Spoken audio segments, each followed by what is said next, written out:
Good morning all of you. आपका अपना YouTube class mechanical lovers में स्वागत है। जैसा कि आज आपका टॉपिक है प्रोडक्शन, ठीक है। तो प्रोडक्शन में हम आपको सारे प्रोसेस बताएंगे, कैसे कोई भी एक ब्लॉक, ठीक है, कोई भी एक ब्लॉक को आप एक यूजफुल प्रोडक्ट में कैसे कन्वर्ट करते हो। तो एक ब्लॉक को एक यूजफुल प्रोडक्ट में कन्वर्ट करने के कितने तरीके होते हैं।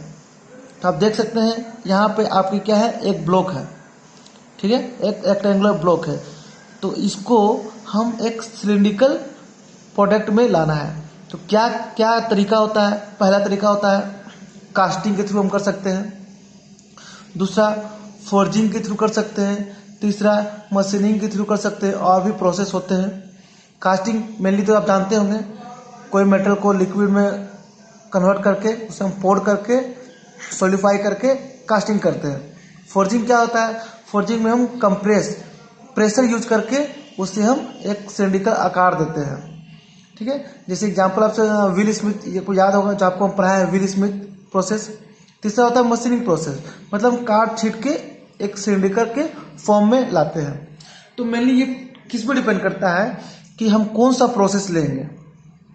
कास्टिंग प्रोसेस लेंगे, मान लीजिए कि एक आप ब्लॉक बना रहे हैं, एक ब्लॉक से आप एक सिलिंड्रिकल ऑब्जेक्ट बना रहे हैं, तो आप कौन सा प्रोसेस लीजिए, कास्टिंग लीजिएगा, फोर्जिंग लीजिएगा, मशीनिंग लीजिएगा, वो किस पे डिपेंड करता है। वो डिपेंड करता है दो फैक्टर पे। एक होता है टाइम, दूसरा होता है कॉस्ट। तो सबसे पहले आप क्या देखिएगा, सबसे पहले देखिएगा भैया मेरा कॉस्ट किस में कम लग रहा है, दूसरा देखिए किस में टाइम कम लग रहा है, क्योंकि दोनों का वैल्यू सेम है। जैसे आप नाम सुनेंगे, टाइम इज ए मनी, समय ही पैसा है और पैसा ही समय है, ठीक है। तो अब मेनली अब ये सारा प्रोसेस क्या चीज़ पे डिपेंड करेगा, मटेरियल पे डिपेंड करेगा, टूल का मटेरियल पर डिपेंड करेगा। बहुत सारा फैक्टर होता है जो हर प्रोसेस डिपेंड करता है, स्ट्रेंथ, डक्टिलिटी, बहुत सारा फैक्टर। तो हर फैक्टर के अनुसार हम कास्टिंग यूज करते हैं, फोर्जिंग यूज करते हैं, मशीनिंग प्रोसेस यूज करते हैं, ठीक है। चलिए अब बात करते हैं जो प्रोडक्शन, जो मशीनिंग करते हैं। क्या हम बताने वाले हैं, मशीनिंग। अभी हम फोर्जिंग और कास्टिंग नहीं बताने वाले हैं। आज आपका टॉपिक है मशीनिंग प्रोसेस। मशीनिंग प्रोसेस मतलब हम किसी ब्लॉक को सिलिंड्रिकल में कन्वर्ट करें, किसके थ्रू करना चाह रहे हैं, मशीनिंग प्रोसेस के थ्रू, ये दोनों के थ्रू नहीं, ठीक है। तो इससे सबसे पहले आपको बता देते हैं कि इसको क्या नाम दिया जाता है, एक नेगेटिव प्रोसेस। देखिए, it is a negative process. तो आप बताइए नेगेटिव प्रोसेस क्यों बोला जाता है। क्योंकि हम कोई भी ब्लॉक को एक सिलेंडर में लाने के लिए उससे क्या करते हैं, मटेरियल को रिमूव करते हैं। तो जो भी सिस्टम में हम मटेरियल को रिमूव करते हैं, उस प्रोसेस को हम नेगेटिव प्रोसेस बोलते हैं, ठीक है। क्या बोलते हैं, एक नेगेटिव प्रोसेस बोलते हैं, ड्यू टू रिमूव मटेरियल। क्यों, क्योंकि इस मटेरियल को हम लोग रिमूव करते हैं।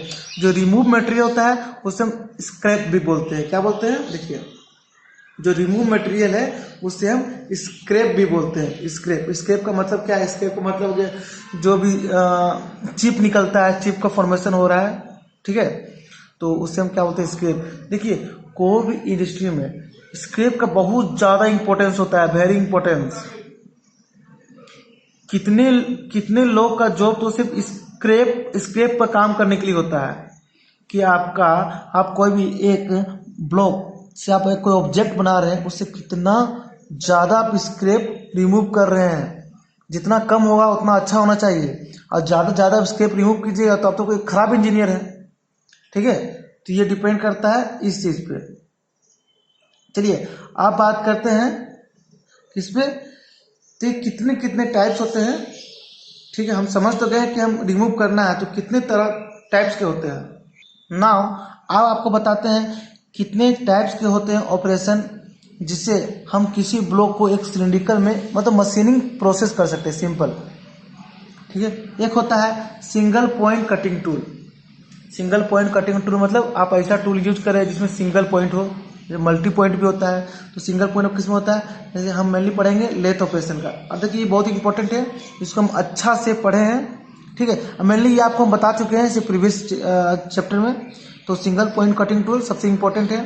दूसरा होता है ड्रिलिंग ऑपरेशन, ठीक है। ड्रिलिंग ऑपरेशन का मेनली मतलब है कि होल बनाना, ठीक है। उसको आता है मिलिंग ऑपरेशन, ये भी आपको हम बता चुके हैं, ये भी बहुत इंपॉर्टेंट है। मिलिंग ऑपरेशन, ग्राइंडिंग होता है, उसके बाद शीट मेटल ऑपरेशन होता है। शीट मेटल मतलब कोई भी आपको मेटल मिला हुआ है, कोई बहुत बड़ा ऑब्जेक्ट मिला हुआ है, उससे आपको शीट में फाइन पतली पतली मतलब पतली पतली शीट में, जैसे ये पेज है, ठीक है, इस पेज के आकार में आपको कन्वर्ट करना है। बहुत तरीका होता है, पंचिंग होता है, ब्लैंकिंग होता है, पैरिंग होता है, ये सारा प्रोसेस हम आपको बताएंगे डिटेल से, सारा प्रोसेस आपको हम समझाएंगे, ठीक है। नाउ चलते हैं सिंगल पॉइंट कटिंग टूल्स में, जिसको SPCT भी कहीं कहीं आपको हम लिख के बताएंगे, तो याद रखिएगा SPCT का मतलब है सिंगल पॉइंट कटिंग टूल। देखिए ये आपका एक डायग्राम है, ये डायग्राम को हम आपको समझा देते हैं। देखिए ये क्या है, एक टूल है, ठीक है, ये आपका एक टूल है, और ये आपका क्या है, एक ब्लॉक है। तो ये ब्लॉक इस टाइप से क्यों है, ये ब्लॉक है, पहले ब्लॉक इस टाइप का था, ठीक है। देखिए बनाने में ज़्यादा टाइम लगता है, इसलिए हम सोचते हैं टाइम कम लगे और ज़्यादा से ज़्यादा समझे, इसलिए हम डायग्राम आपके लिए पहले से बना के लाए। जैसे मान लीजिए इसे आप कट कीजिएगा, ठीक है, काटिए किसी टूल से, तो क्या होगा, ये पार्ट इसका ऊपर जाएगा। जैसे मान लीजिए इतना पार्ट आप इतना आधा कट किए, तो ये पार्ट कुछ ऊपर चल जाएगा। चिप, तो ये क्या है, ये चिप का फॉर्मेशन हो रहा है, जैसे यहाँ से कटते जा रहा है, ये चिप का फॉर्मेशन होते जा रहा है, ठीक है। ये इसका एज है, याद रखिएगा, जो टूल है, टूल का एज, ठीक है। अब देखिए ये फॉर्मेशन, तो ये जो किसका थिकनेस है, चिप का थिकनेस है, और ये किसका थिकनेस है, अनकट चिप का थिकनेस है। जैसे मान लीजिए इसको अगर फिट टूल को फिट देते जाए तो लगभग यहाँ से पार्ट को उड़ा देगा, लेकिन चिप का थिकनेस और जो अनकट चिप का थिकनेस से बहुत ज़्यादा डिफरेंस होता है। बहुत ज़्यादा नहीं होता लेकिन माइनर डिफरेंस होता है। वो किसके कारण होता है, एक थर्मल स्ट्रेस के कारण होता है। थर्मल स्ट्रेस मतलब जो हीट जनरेट हो रहा है, जैसे मान लीजिए आप किसी वर्क पीस को काट रहे हैं, एक स्पीड से घुमा रहे हैं, तो जाहिर से बात है टूल के पास क्या होगा, हीट जनरेशन होगा, तो वो क्या होता है, थर्मल स्ट्रेस जनरेट करता है। वो थर्मल स्ट्रेस जनरेट होने के कारण चिप थिकनेस और अनकट चिप थिकनेस में एक डिफरेंस क्रिएट हो जाता है, ठीक है। कौन ज़्यादा होता है कौन कम होता है वो आपको हम आगे बताएंगे, ठीक है। ये आपका वर्क पीस है, ये कैसा टूल है, सिंगल पॉइंट कटिंग टूल है। ये जो आपका क्या है, ये एंगल, इसको हम बोलते हैं फेस ऑफ टूल, जिसको बोलते हैं रेक एंगल, ठीक है। ये क्या है आपका, रेक एंगल। तो रेक एंगल कहाँ से होता है, जैसे मान लीजिए टूल है आपका, जो टूल का ऊपरी पार्ट है, ऊपरी पार्ट से जो चिप तक जो एंगल लेते हैं उसे हम बोलते हैं रेक एंगल, ठीक है। इससे क्या बोलते हैं, ऊपर पार्ट को पहले आप जान लीजिए कि टूल का ऊपर का जो पार्ट होता है उसे बोलते हैं फेस ऑफ टूल, जिसे रेक फेस बोलते हैं, और नीचे के पार्ट को क्या बोलते हैं, फ्लैंक फेस। जैसे मान लीजिए ये आपका टूल है, तो ये ऊपर पार्ट को हम बोलते हैं फेस ऑफ टूल, और नीचे वाला पार्ट को क्या बोलते हैं, फ्लैंक बोलते हैं, ठीक है। वो समझ लीजिए, इंपॉर्टेंट है, कहीं आपसे पूछ देगा कि फ्लैंक क्या होता है और रेक फेस क्या होता है। जो रेक फेस है उससे चिप जहाँ से फॉर्मेशन है वहाँ तक का एंगल को हम बोलते हैं रेक एंगल। और ये क्या है, ये है आपका टूल और ये क्या है आपका, ये है वर्क पीस। इससे थोड़ा सा डिस्टेंस होता है, क्यों रखते हैं, क्योंकि हीट जनरेशन ज़्यादा ना हो। अगर ये मान लीजिए टूल अगर इससे कॉन्टेक्ट में रहा तो क्या होगा, यहाँ भी हीट जनरेट होगा, हीट जनरेट होगा तो ये सरफेस क्या खराब हो जाएगा। इसलिए कुछ एंगल हम प्रोवाइड करते हैं, वो एंगल क्या बोलते हैं, क्लियरेंस एंगल, ठीक है। उसे क्या बोलते हैं, क्लियरेंस एंगल। आप समझ गए ये पार्ट को। चलिए आप चलते हैं, लिखा हुआ कुछ पॉइंट है आप देख लीजिए। जैसे लिख दिए हैं, TC and T are different due to thermal stress. TC क्या है, चिप थिकनेस है, और T क्या है, अनकट चिप थिकनेस। दोनों क्या होता है, डिफरेंस होते हैं किसके कारण, थर्मल स्ट्रेस के कारण। थर्मल स्ट्रेस मतलब जो हीट जनरेट हो रहा है कहाँ, टूल टिप के पास। रेक फेस किसको बोलते हैं, जो फेस ऑफ टूल होता है, मतलब ऊपर पार्ट, मान लीजिए कटिंग टूल है, इसका ऊपर पार्ट को हम बोल दिए रेक ऑफ फेस, नीचे वाला पार्ट को बोल दिए फ्लैंक, ठीक है। अब चलते हैं सैंक। सैंक क्या होता है, सैंक होता है जो टूल को होल्ड करता है, उसे हम सैंक बोलते हैं, ठीक है। सैंक किसको बोलते हैं, जो टूल को होल्ड करे उसे बोलते हैं सैंक। देख लीजिए, अल्फा हम दिए थे किसको, रेक एंगल को, जो किसके किसके बीच में होता है, ये टूल के जो टूल फेस होता है और चिप के बीच का एंगल, ठीक है, उससे हम बोलते हैं रैक एंगल। क्लियरेंस एंगल किसको बोलते हैं? जो फ्लैंक सरफेस होता है, फ्लैंक सरफेस मतलब टूल का नीचे वाला फ्लैंक सरफेस और कटिंग सरफेस के बीच में, कटिंग सरफेस जो सरफेस कट हो चुका है, ठीक है, उसके बीच का एंगल को हम क्या बोलते हैं? Clearance angle. जो किस पे डिपेंड करता है? वो डिपेंड करता है थर्मल हीट पे, ठीक है। नाउ सबसे ज़्यादा इंपॉर्टेंट है टूल ज्योमेट्री। आप कहीं भी जा रहे हैं, इंटरव्यू में, वाइवा में, कॉलेज वाइवा में, कहीं भी, तो टूल ज्योमेट्री आपसे जरूर पूछता है प्रोडक्शन में, ठीक है। तो टूल ज्योमेट्री को आप समझिएगा ध्यान से, बहुत ज़्यादा इंपॉर्टेंट है। जनरली 7 होते हैं टूल ज्योमेट्री, ये याद रखिएगा। एग्जाम में पूछे जाते हैं तो कितने टूल ज्योमेट्री होते हैं? 7 होते हैं। जैसा कि अभी आपको हम बताएं कि सेंक क्या होता है, ये पार्ट है टूल होल्डिंग डिवाइस। ये टूल है आपका, ठीक है, और ये टूल होल्डिंग डिवाइस। सेंक को बोल दिए tool holding device, tool holding device. Simple, आप इसको थोड़ा कॉम्प्लिकेटेड लग रहा होगा, इस नज़र से मत देखिए, इसको देखिए पहले। ये क्या है? एक स्क्वायर देख लीजिए, स्क्वायर। जैसे मान लीजिए ये और ये एक स्क्वायर, नीचे भी आप स्क्वायर मान लीजिए, आपको स्क्वायर दिख रहा है। ये स्क्वायर यहाँ से इस टाइप से गया, इधर है, इधर एक स्क्वायर। तो एक आप ऊपर में स्क्वायर दिख रहा है, एक साइड में आपको स्क्वायर दिख रहा होगा।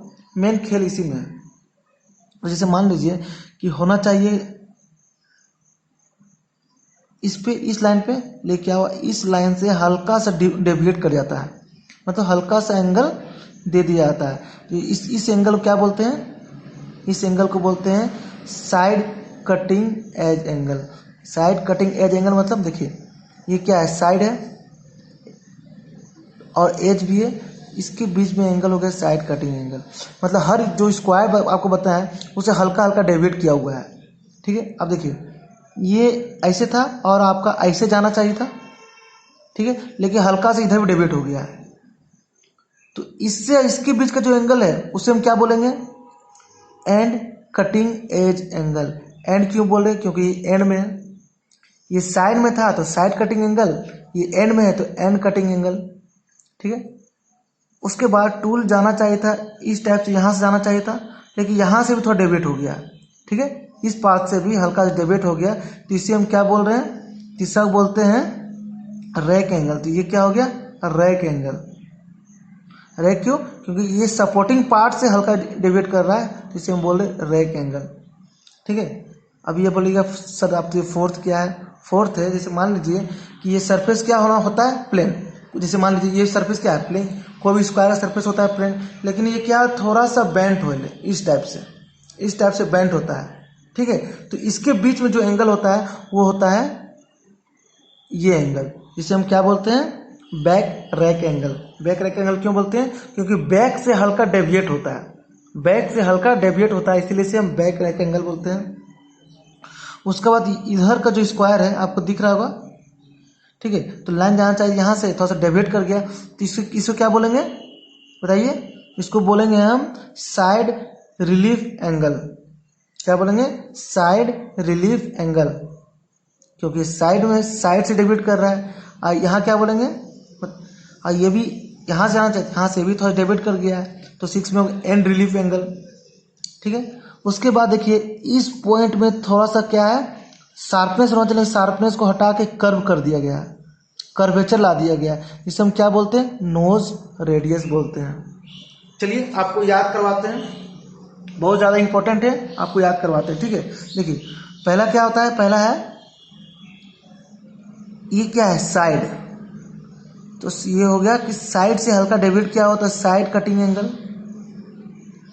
लास्ट में क्या होता है? एंड होता है, तो एंड से हल्का डेविएट किया हुआ है तो उसे क्या बोलेंगे? एंड कटिंग एंगल, ठीक है। अब देखिए रेक फेस से हल्का डेविएट किया हुआ है तो इसको बोलेंगे रेक एंगल। ये क्या है, अभी आपको बताए थे, ये भी एक साइड से किया गया है, तो साइड रिलीफ एंगल। देखिए ये भी आपका साइड है, ये भी आपका साइड है। इससे डिवाइड किया जाए तो साइड कटिंग एंगल, इससे डिवाइड किया गया तो साइड रिलीफ एंगल। ये क्या एंड पार्ट होता है, ठीक है, ये एंड पार्ट, तो ये हो गया एंड कटिंग एंगल, ठीक है। और ये भी तो एंड ही है, ठीक है, तो इसे हम क्या बोलेंगे, एंड रिलीफ एंगल। इसे जब एंड कटिंग एंगल बोल दिए हैं तो ये क्या हो गया, एंड रिलीफ एंगल। जैसे ये पार्ट था साइड रिलीफ एंगल, ये पार्ट हो गया एंड रिलीफ एंगल, और ये आपका हो गया रेक एंगल। समझ गए? नाम आप देख लीजिए एक बार, देखिए नाम और उसके पैरामीटर्स, ठीक है। पहला है साइड कटिंग एज एंगल, तो आपको बताएं ये एक साइड, देखिए दो रिलीफ एंगल है, एक नीचे एक ये एंड पार्ट में है इसलिए इन रिलीफ एंगल, ये साइड पार्ट में है तो साइड रिलीफ एंगल। अब देखिए एंड कटिंग टूल्स दो है कटिंग टूल्स, एक है साइड कटिंग टूल्स, एक होता है एंड कटिंग टूल्स, ठीक है। देखिए एंड कटिंग एज एंगल और साइड कटिंग एज एंगल। जो एंड में है उसे एंड कहेंगे, end cutting angle, end relief angle, side relief angle, ये side cutting angle, rake angle, और ये बैक रैक एंगल। और जो यहाँ कर्वेचर बना हुआ है, ठीक है, उसे हम बोलते हैं नोज रेडियस। देख लीजिए साइड कटिंग एज एंगल को हम CS से डिनोट करते हैं, CS। साइड रिलीफ एंगल को हम गामा S से डिनोट करते हैं, ठीक है। एंड कटिंग एज एंगल को CE, ठीक है। एंड रिलीफ एंगल को गामा E, रेक एंगल को अल्फा, बैक एंगल को अल्फा B, और नोज रेडियस का R।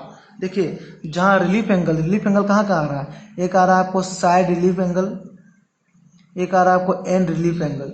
जहाँ रिलीफ एंगल आ रहा है वहाँ गामा यूज करेंगे, जहाँ कटिंग एंगल आ रहा है वहाँ C यूज करेंगे। जैसे दो कटिंग एंगल यहाँ पता है, एक साइड एक एंड, तो C, तो CS CE।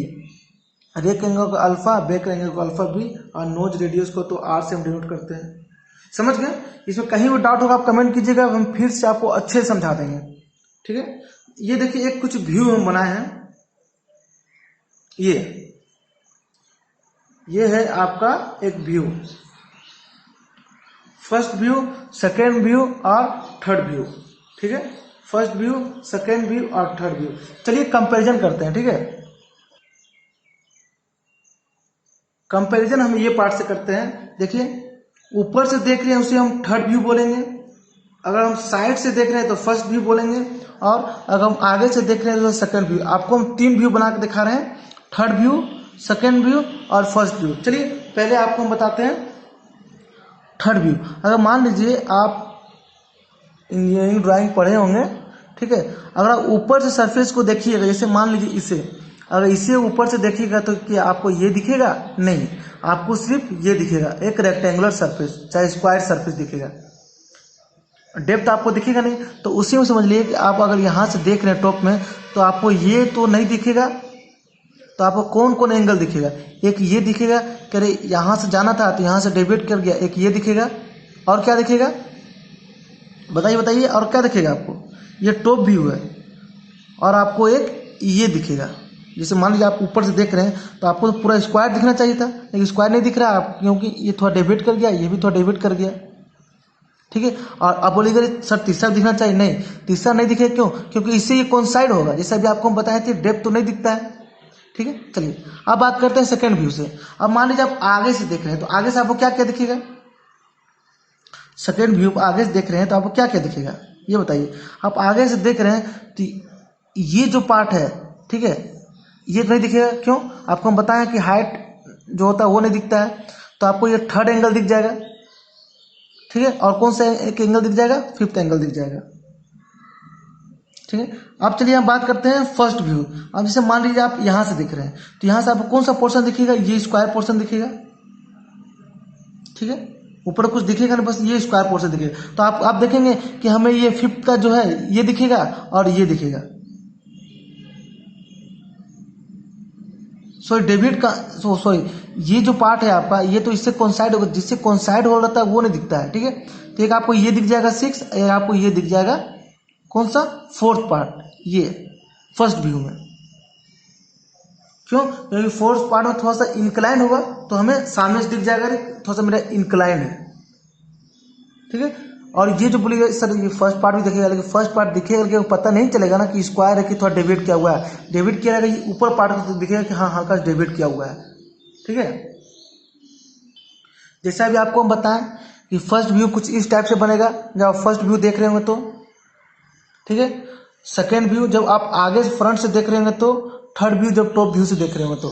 देखिए टॉप व्यू से आप देख रहे थे तो ये क्या हो गया, रेक्टेंगल हो गया कि इसका डेप्थ नहीं दिखा आपको, बस सेकेंड और फर्स्ट दिखा, ठीक है। और आपको एक नोज रेडियस यहाँ कर्वेचर जो है वो भी दिखेगा, ठीक है। अगर फर्स्ट व्यू अगर आप फ्रंट से देख रहे हैं, कहाँ से देख रहे हैं? फ्रंट से देख रहे हैं, ठीक है। तो आपको कैसा दिखेगा?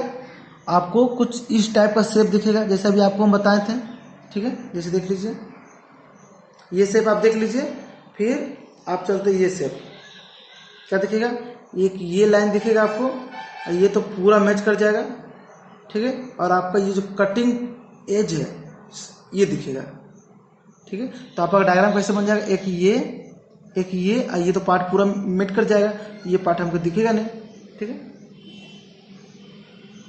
देखिए मेनली आप अगर नहीं समझ पा रहे हैं ना तो क्या करिए, खुद को उस व्यू से देखने की कोशिश कीजिए। एक टूल बना लीजिए डायग्राम में और एक काम भी आप ऊपर से देखने की कोशिश कीजिए आपको कौन कौन पार्ट दिखता है, ठीक है। तो ये ज़्यादा इंपॉर्टेंट नहीं है, बस एक समझने के लिए है, ठीक है। उतना ज़्यादा सीरियस नहीं लेना है। नाउ अब आपको जो फर्स्ट व्यू हम दिखाए थे, फर्स्ट व्यू उसके थ्रू आपको कुछ हम बताते हैं, ठीक है। देखिए लीप एंगल किसे बोलते हैं? जो ये क्या आपका टूल ही है, जो टूल के बीच का जो एंगल होता है उसे हम बोलते हैं लीप एंगल, ठीक है। ये जो टूल का जो थिकनेस है उसे हम बोलते हैं लीप एंगल। इससे पहले आपको हम बताएं इसे बोलते हैं बैक रैक एंगल, इसे क्या बोलते हैं?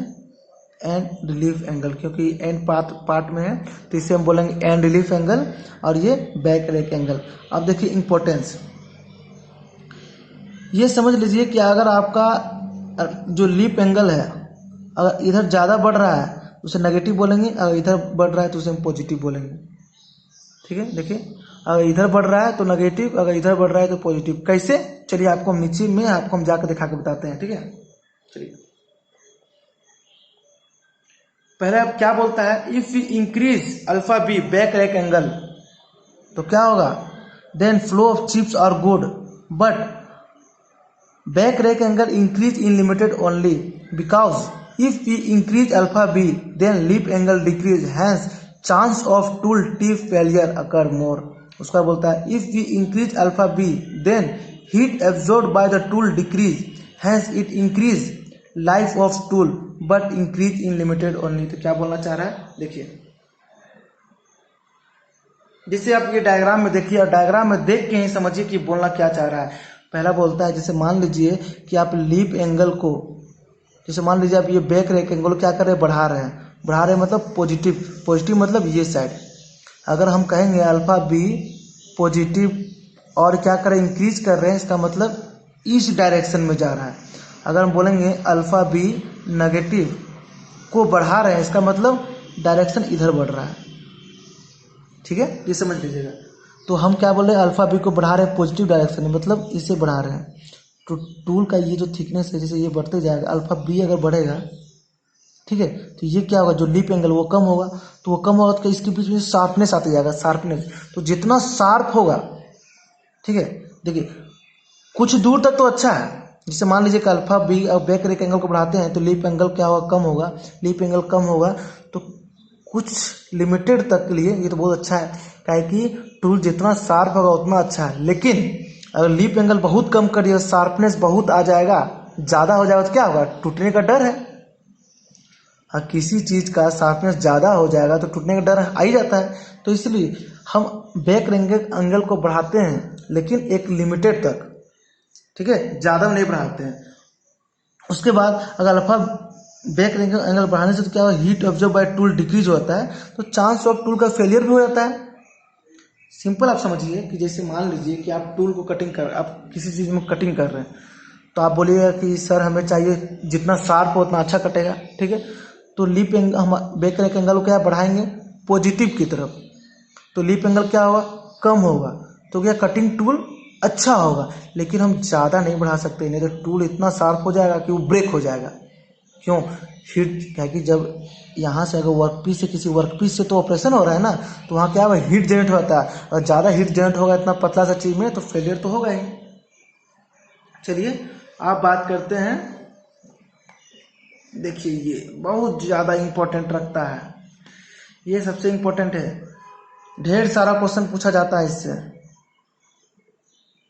ठीक है, ढेर सारा क्वेश्चन बैठा बैठा ही क्वेश्चन इससे पूछा जाता है। क्या? इसे अभी आपको बताएं कि ये हो गया पॉजिटिव, ये हो गया जीरो, ये हो गया नेगेटिव। इसे भी आपको बताए थे कि अगर रेक एंगल को अल्फा बी को अगर इधर बढ़ा रहे हैं तो क्या होगा, नेगेटिव, अगर इधर बढ़ा रहे हैं तो क्या होगा, पॉजिटिव। देखिए हम इसको इधर बढ़ाएंगे तो क्या हो रहा, पॉजिटिव। अगर इस पार्ट को डायरेक्ट यहाँ पर रख दिए, ठीक है, ये मान लीजिए जीरो, तो क्या होगा, अल्फा बी जीरो। अगर इसे हम और बढ़ा दिए तो क्या होगा, नेगेटिव।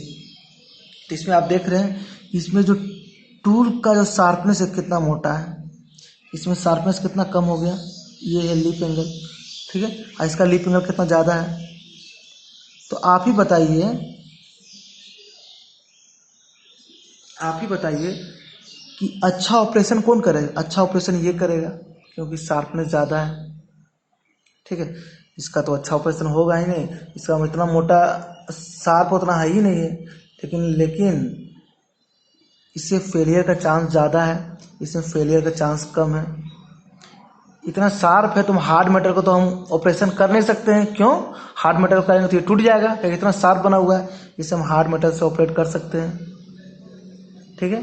देखिए आपको एक चीज़ पता हो कि स्ट्रेस कंसंट्रेशन, क्या नाम बताएं, स्ट्रेस कंसंट्रेशन।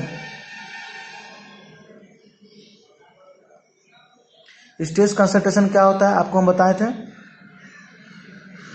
कि जहां शार्पनेस आता है, अगर शार्पनेस को इंक्रीज करेंगे जो स्ट्रेस कंसंट्रेशन क्या होता है वो भी इंक्रीज हो जाता है, ठीक है। तो इस केस में स्ट्रेस कंसंट्रेशन ज़्यादा होगा, इस केस में कम होगा। ये तो जीरो बैक रेक एंगल है, इसलिए बहुत सारा ऐसा टूल होता है जो जीरो बैक रेक एंगल में होता है, मतलब ना ज़्यादा शार्प हो ना ज़्यादा टूटने का डर हो, इसलिए हम दोनों बीच में भी यूज करते हैं। तो इसमें क्या क्या लिखा हुआ है, अगर पॉजिटिव होता है तो हम किसके लिए यूज करेंगे, सॉफ्ट और डक्टाइल मटेरियल के यूज करेंगे, ठीक है। और कटिंग ईजी होता है मानते हैं, फ्लो ऑफ चिप भी ईजी होता है, हीट लेस एब्जॉर्ब होता है, ये प्रोसेस तो है, लेकिन फेलियर का चांस ज़्यादा होता है क्योंकि पतला है, ठीक है। चलिए नेगेटिव में बात करते हैं। अगर नेगेटिव बैक रेक एंगल, क्योंकि ये इस साइड इंक्रीज हो रहा है, ठीक है, तो टूल स्ट्रेंथ क्या होगा, इंक्रीज हो जाएगा due to lip angle increase हो रहा है तो टूल का स्ट्रेंथ क्या हो जाएगा, इंक्रीज। इसमें क्या स्ट्रेंथ तो कम है ना, ठीक है। हीट जनरेशन क्या होगा, इसमें ज़्यादा होगा। हीट जनरेशन ज़्यादा क्यों होगा, अब हीट जनरेशन ज़्यादा होगा इसलिए बात है क्योंकि शार्पनेस से कम है, और शार्पनेस से कम है तो किसी चीज़ को काटने में ज़्यादा टाइम लगेगा, तो वहाँ हीट जनरेशन ज़्यादा होगा। इसलिए हम इसके कहाँ यूज करते हैं, हार्ड मेटल पे यूज करते हैं, क्यों, क्योंकि इसका लिप एंगल ज़्यादा होता है, ठीक है, ज़्यादा शार्प नहीं है। जैसे एग्जांपल हार्ड मेटल कौन कौन सा होता है, जैसे ब्रास हो गया, ब्रोंज हो गया, ठीक है। देखिए एग्जांपल में है, एग्जांपल में लिखा हुआ है ब्रास ब्रोंज, तो लेकिन इतना मोटा, इसका मतलब शार्पनेस इतना ज़्यादा नहीं है, बहुत मोटा है, इसलिए इसका परफॉर्मेंस बहुत उतना अच्छा नहीं होता है, और चिप परफॉर्मेंस भी बहुत कम होता है। इसलिए आप देखते होंगे कि जब भी हमें शार्पनेस चाहिए होता है तो उसे खूब रगड़ते हैं, ठीक है, उसे शार्पनेस पतला करने के लिए। अच्छा तो होता है, लेकिन समझ रहे हैं आप, जितना कुछ आपको बता चुके हैं।